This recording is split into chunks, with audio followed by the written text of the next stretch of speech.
I read the newspaper on nearly a daily basis. I see a common theme in a few articles I've read lately. Let me tell you what those articles are. First, cannabis club owners. Their landlords received letters from the DEA stating that the landlords could be held liable legally or might lose their building, their property, if they allow their tenants to continue to run medical marijuana or cannabis clubs, as they're called. I also read, and I gotta double check, I think it was Oregon. Oregon was allowing civil unions between gay people, but now that's been on hold, some sort of court challenge, I forget all the details. And then the third one actually isn't from the newspaper, it's a book I'm reading right now. It's called Somewhere in America by Mark Singer.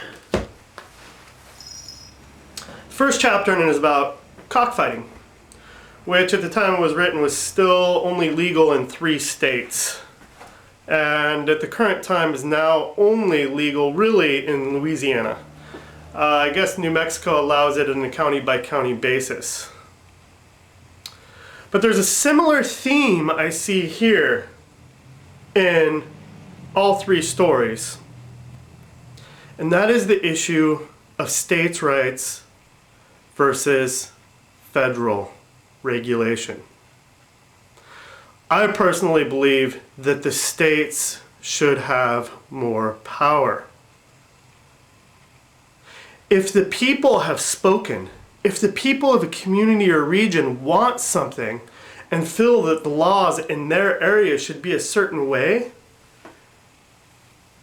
then why should the federal government come in and tell people how to live their lives?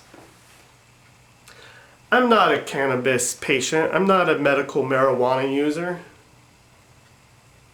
But you know what? I've lived in California my whole life, and it's out there. Illegal or not, before Prop 215, it's out there. The law isn't stopping it. It's the largest cash crop in California and has been for decades. The government is missing out on a big piece of tax revenue there. But whatever. Fine. Tell the people they can't. I'm sure the people of California are wrong. Federal government knows better. Gay marriage. Come on, I'm not gay either. It's another non-issue for me.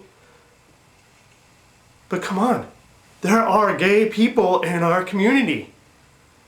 This isn't Iran. Sorry, little joke. There are gay people in our community. They fall in love. They share their lives together. Whatever. So why not let them? You know, if you let the gays marry,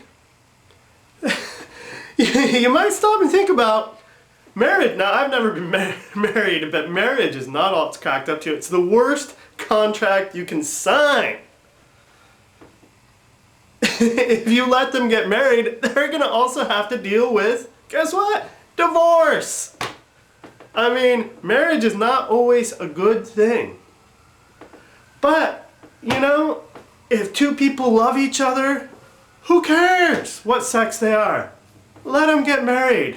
What happened to separation of church and state? I don't care if the church says it's unholy.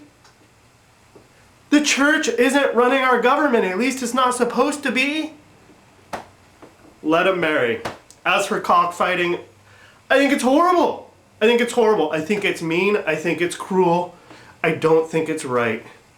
But if the people of Louisiana want to attend cockfights, if they want to bet on cockfights, if they have built their businesses and their lives around these cockfighting events, how many chickens are consumed each day? Come on. Let the people of Louisiana have their cockfights. I'll live somewhere where they don't, or I won't attend. So the message here, states' rights, people, come on. When did we let the federal government take away the rights of the people. The government is not listening to the people anymore, and the people aren't doing anything about it. That's why it's allowed to continue. I don't know, honestly, I don't know what to do about it. I don't know how to make our government listen. Yes, I vote. Yes, I speak to my friends, neighbors, relatives. And now I'm speaking to you. I don't have the answer. I don't know what we can do. But what I do know is that states should have the right to decide what laws govern. Sure, I understand on issues of pollution, yes, there needs to be some federal regulation. In terms of a common defense, yes, it's better if we have some cohesiveness as a country to prepare for the common defense. But in terms of people's personal behaviors, if they want to smoke some herb, if they want to participate in homosexual relations, or even if they want to watch a cockfight, I mean, something I'm not even into. I mean, none of these things are really particularly my issue. Because, you know, I live the way I live and I'm going to do what I want to do anyway. And it doesn't really affect me. But what I see coming is what affects me. What happens when they say it's not okay to speak out on YouTube? It's not okay to speak out in your community. It's not okay to write about things that the government doesn't say it's okay to write about. That's what scares me. And so yes, some of our personal freedoms have been limited, and maybe it doesn't affect you and it doesn't affect me, but someday it will, and that's why we have to fight for causes that we don't believe in. Thanks for watching.